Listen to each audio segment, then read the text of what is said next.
What? What? No? You know, I did space buns for this video, and one of them's like, oh yeah, I'm cute, and the other one's, I just work here. Hi guys, welcome back to my channel. My name is Maddie. If you're new here, I hope your day is going well. And today, we're gonna do a controversial video. And if you are not able to handle, like, differing opinions from yours, you might not want to watch this video, because I'm gonna go ahead and rant about the shit show that was Artemis by Andy Weir. I borrowed this book from work, and I promptly read it in under like 4 hours total of reading, and I got some thoughts. So we're just gonna go ahead and dive right in, because I have 7 pages of things to talk about. I'd like to preface this video that I did not read The Martian by Andy Weir.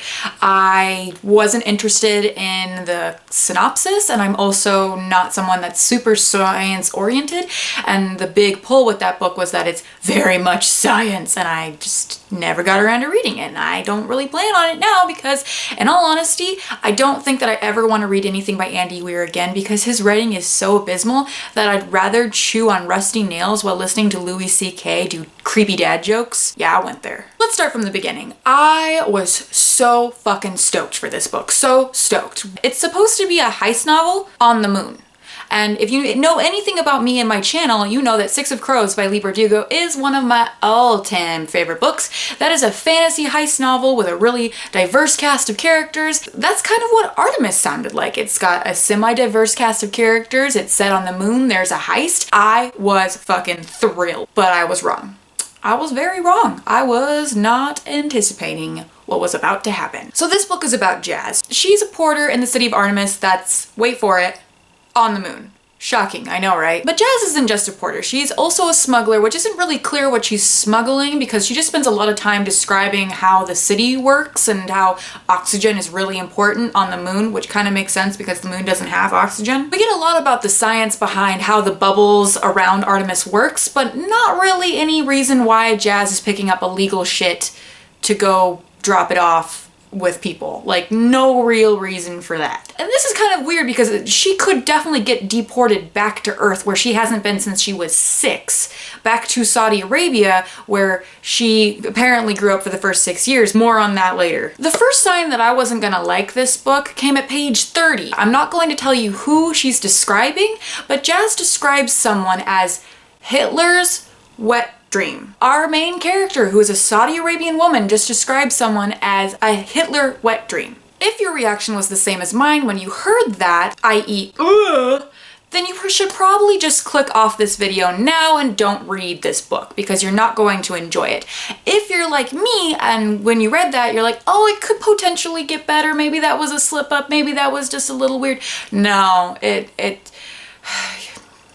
let's just continue on, because this is gonna be a long video. Okay, so Jazz is a well-known member of this community. She knows everyone and everyone knows her. She even hangs out with this billionaire guy called Trond, and Trond has her deliver cigars to his home like an asshole, because you can't really have things that like are flammable on the moon because oxygen is a thing and you don't really want to use up all the oxygen. But Trond's a billionaire asshole, and so apparently he can do that and it's totally fine, and she has no problems with that. So Trond tells Jazz that he has a job for her, and there's a lot of sciencey stuff that goes into this, and then we get our heist. But it's not a heist. Nothing's being stolen. He wants her to vandalize something. Not steal something, break something. I'm not joking. So here's the thing. Six of Crows kind of does the same thing, where it takes a heist and then halfway through the book it kind of turns it into something else. But with this, there's no heist. In Artemis, it's supposed to be a heist, or the perfect crime, as the synopsis says, and it's just criminal vandalism.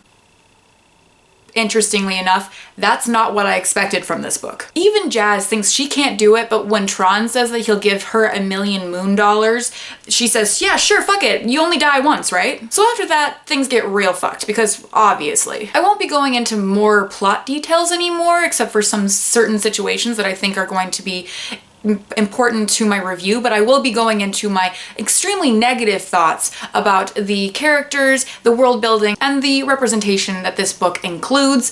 And let's just go ahead and get into it, because I got a lot to say. I usually start with what's good about a book, and I usually kind of let you guys know what I liked, but in all honesty, the only thing I liked about this book was that it took me like 4 hours to read. It was a very quick read. The sciencey stuff might be more interesting to you if you like science, but for me, every time it started getting into pages of sciencey stuff, I just kind of couldn't help but have my eyes roll back in my head and almost fall asleep. So I skimmed a lot of that, but that's because I'm not interested in sciencey stuff. So speaking of the sciencey stuff, let's go ahead and dive into the world building real fast. The most irritating part about the world building was, as I said, there was just pages of descriptive sciencey things to support how this city is supposed to work. But then there was random like sections where Jazz would be like, oh, I don't know how that works. It just does. So not only does Andy Weir bore the fuck out of me, at least, with his sciencey world building, he then picks and chooses what he's going to use that technique for.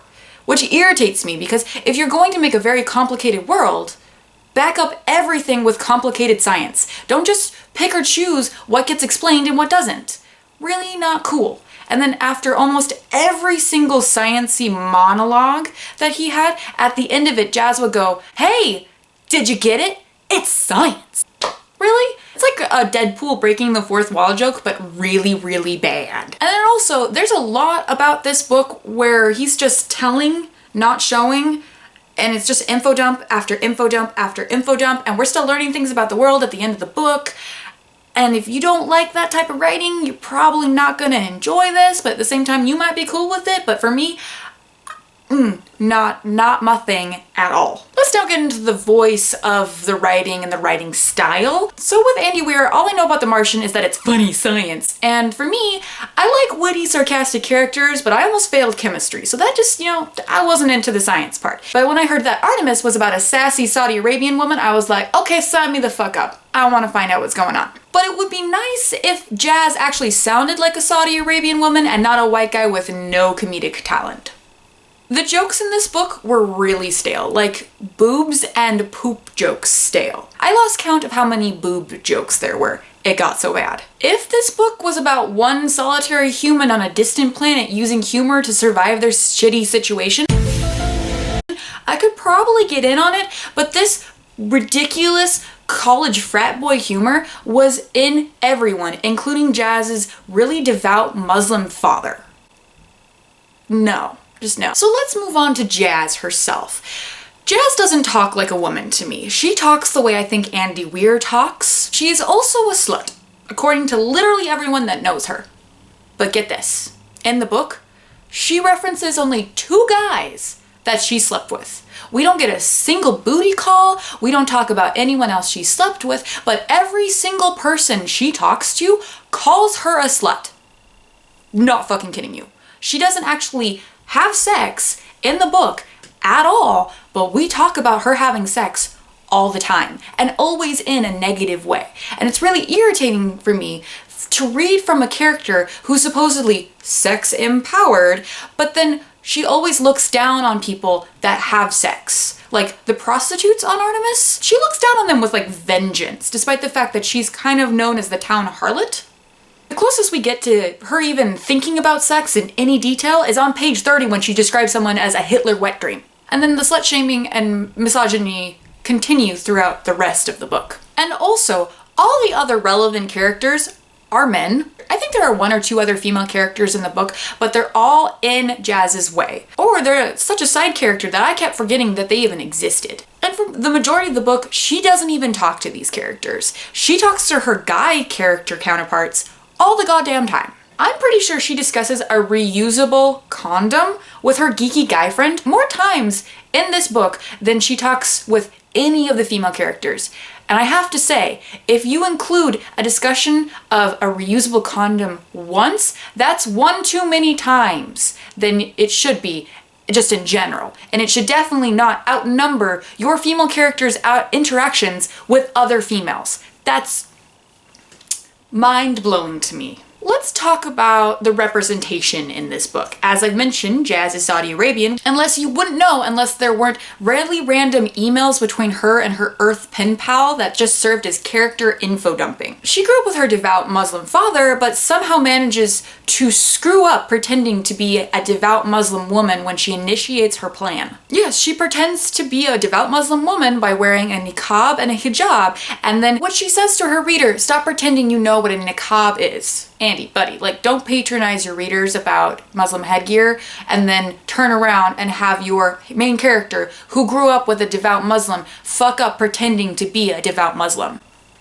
Now, I'm not going to say that the representation was not correct for a Saudi Arabian woman who stopped paying attention to her only family member's faith at some point early on in her life. But I do have to say, this felt like diversity for the sake of diversity. I don't think Weir did an awful job at this, but at the same time, I'm not part of the Saudi Arabian culture, so I don't know. I do think that this book is a clear indicator of why we need own voices authors when we are looking for diverse books. This book was clearly written by a middle-aged white man, and it just seemed disingenuous that he wrote a Saudi Arabian woman who doesn't seem to have any clear character nuances from that culture. If there are Muslim reviewers out there that are interested in reviewing this book for me, please let me know, or if you already have, I would love to hear your thoughts on this. Okay, moving on to the LGBTQ rep that's in this book. There's one character that is part of that community, and he's a Jewish gay man.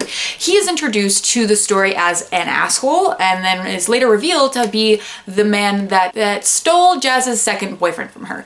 The first boyfriend was a pedophile that is a random subplot that had to be there because why not, I guess? So the character that stole Jazz's boyfriend is trying to be her friend again for some reason, but then goes into saying that Tyler, her boyfriend at that time, would have left her either way after he stopped being confused about his sexuality.